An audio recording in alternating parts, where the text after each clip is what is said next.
Alors moi je suis gourmand, je me suis dit je vais venir à Toulouse. J'aimerais qu'on me parle un peu des spécialités culinaires, mais je voulais pas du cassoulet, tout ça, la saucisse de Toulouse. Je voulais un peu de sucrerie. Et je viens voir Yves Jehan, il est pâtissier boulanger. On est juste à côté de Toulouse, c'est Balma, c'est la petite périphérie. Et il m'accueille, on va parler produits locaux, spécialités locales. C'est un grand monsieur de la pâtisserie. Puis il est assez grand quand même finalement. Pas plus grand que moi. Salut Yves. Salut Mickaël. Ça va? Ça va et toi?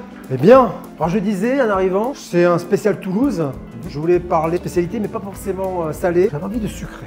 Ok. Et donc, Tu es voilà. bien tombé ici. Ah, apparemment, je crois. Hein. Toi, tu es pâtissier plutôt. Ouais, pâtissier de formation. Après, j'ai toutes les bases en boulangerie, mais spécialisé plutôt en pâtisserie. Ton parcours en deux mots. Alors, j'ai commencé, moi je suis de la restauration. Ouais. J'ai été formé à Toulouse, au lycée hôtelier d'Occitanie.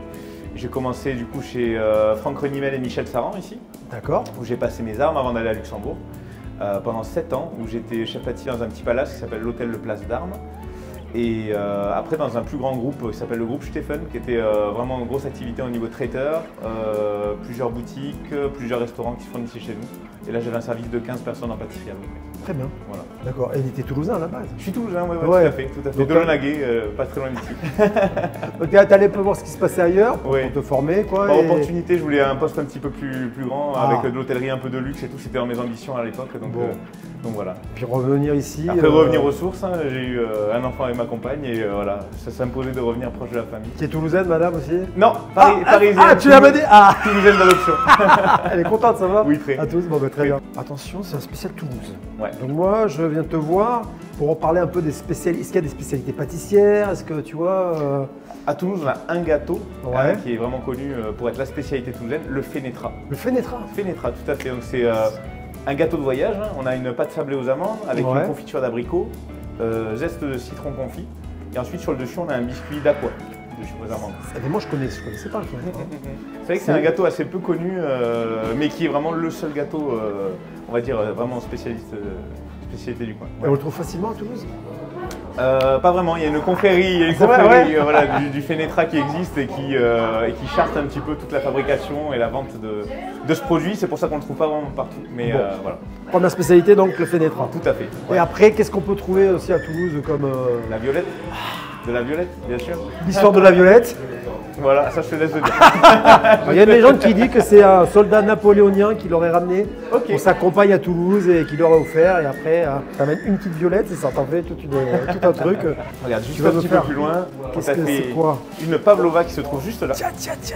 Donc voilà, qu'on a préparé voilà, exclusivement pour toi. C'est un de nos desserts phares malgré tout, hein, la pavlova qu'on a depuis le début et qu'on n'a jamais bougé, qu'on fait évoluer au fil des saisons. Hein. On l'aura plus tard à la mangue, à l'ananas. On l'a fait aux framboises, on l'a fait aux fraises, aux fruits rouges, aux fruits d'été, brugnons, abricots. On l'a fait vraiment évoluer au fil du temps, avec une compotée de fruits toujours à l'intérieur, une crème montée à la verveine, un corps de meringue, plein de fruits frais. Et là, on a mis des petits éclats de violette cristallisés du coup et des petits bonbons à la violette qui viennent dessus. Tiens. Voilà. On va goûter ça? Ouais, avec plaisir. Ça fait plaisir, j'adore la pavlova. Hop. C'est magnifique. Merci beaucoup. Et donc là, la violette, tu l'as travaillée. Tu dis si elle est... cristallisée, c'est Ouais. comme des petites violettes cristallisées et un petit bonbon également comme ça. Voilà. Et puis on a fait un sucre à la violette en les brisant.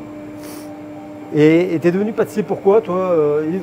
Moi au début je voulais être cuisinier. Ouais. J'ai commencé en cuisine, j'ai un BEP, un bac pro en cuisine et j'ai fait de la pâtisserie pour être polyvalent, me spécialiser un petit peu pour savoir de quoi on parle et puis c'est là que je me suis éclaté quoi. Donc D'accord. ma gourmandise a pris le dessus. Et t'as grandi avec le terroir, toi? Quels sont tes souvenirs d'enfance du terroir? Ah moi j'ai eu la chance d'être dans une famille très gourmande, hein. Mon père breton, gourmand, traditionnel au niveau des gâteaux, en pâtisserie boulangerie, donc on en a toujours beaucoup consommé quand j'étais gamin. Et ma mère péruvienne, donc du coup on avait toute la culture latino-américaine et aussi qui a une très forte culture gastronomique au Pérou. D'accord. Donc on a toujours aimé beaucoup manger, cuisiner beaucoup en famille, donc c'est vraiment ancré chez moi. Ouais. Ah ok, donc Ouais. tu aurais pu être cuisinier, enfin tu cuisines Oui. aussi j'imagine. Oui, bah à la Tu maison. cuisines à la maison, c'est ça, ouais, d'accord, ok.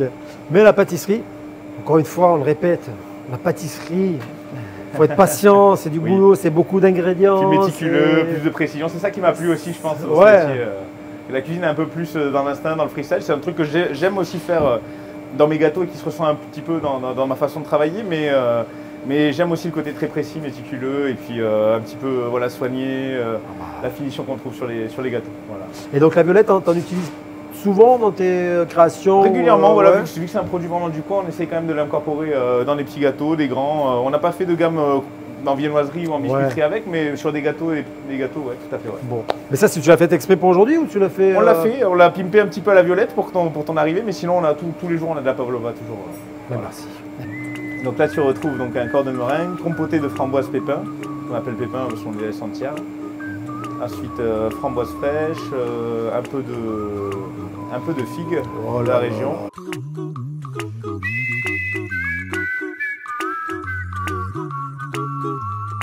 J'adore la pavlova parce que je trouve Ouais. que c'est un dessert léger. Oui. Je vais pas me cacher que je suis quand même en général plus salé. Mais quand on est sucré, j'y vais. C'est que j'aime, moi, ce genre de dessert. J'aime la légèreté dans les desserts. Ouais. Après, j'aime le gâteau basque aussi. Hein, mais la pavlova, c'est un de mes desserts préférés pour ça. D'accord, ok. Je trouve que ça se mange sans faim.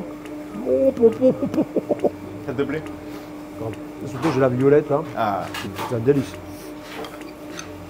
allez, on essaye d'avoir des desserts qui se mangent comme un petit nuage en fait, hein. En fin de repas. On a mangé c'est ça. un bon plat du sud-ouest, ici on mange du canard, des plats assez chauds, réconfortants. Avoir un petit dessert plus léger et plus souple à la fin, c'est Ah non, mais ouais. dans la philosophie. C'est délicieux. Donc là, vous me donnez d'amender un truc hyper bon. C'est un délice. Il y a encore des producteurs de violettes ici sur Toulouse ou Très bonne question, nous on se fournit du coup à la maison de la Violette qui nous fait pas mal de produits autour de la Violette et qui est une des références quand même sur Toulouse. C'est ça, hein? Mais je me rappelle quand j'étais en marge, on allait tous les jours à 11 h, on partait chercher le pain chez le boulanger. Et ensuite avec mes collègues en cuisine, on partait ramasser des fleurs, tu vois, dans les bois qu'il y avait autour de nous. On a ramassé des violettes des prés, si je me rappelle bien, des bourrages, enfin un peu de tout ce qu'on pouvait trouver. Mais des violettes, du coup, ça pousse tout seul. Hein. Et ouais, donc on peut la trouver à l'état sauvage. Oui, bien sûr. oui, tout à fait, ouais. C'est ça. Mais merci beaucoup de ton accueil. Vous ne pouvez pas partir d'ici sans parler de la violette, du Fenetra, que je ne connaissais pas, encore une fois. Quoi. Je vous invite à aller découvrir ça. Et ma petite question avant de partir à chaque fois, ce que je rencontre, c'est quelle est ta définition du terroir à toi, Yves? Moi, le terroir, c'est forcément la tradition, hein, trouver ce que la terre offre de meilleur autour de nous. Voilà, donc nous, on est à Balma, on essaie de trouver tout ce qui est vraiment autour de Balma et ce qui se fait de nous. Eh ben, tout simplement. Voilà. Merci beaucoup. Je vous invite à venir dès que vous passez à Toulouse et pas loin de à Balma. Venez voir Yves qui vous accueillera avec plaisir pour faire goûter sa pavlova, mais pas que. Hein. Tout à fait. Et tout le reste. Hein. Bon, on n'a pas fini encore nous. Hein. Allez, salut.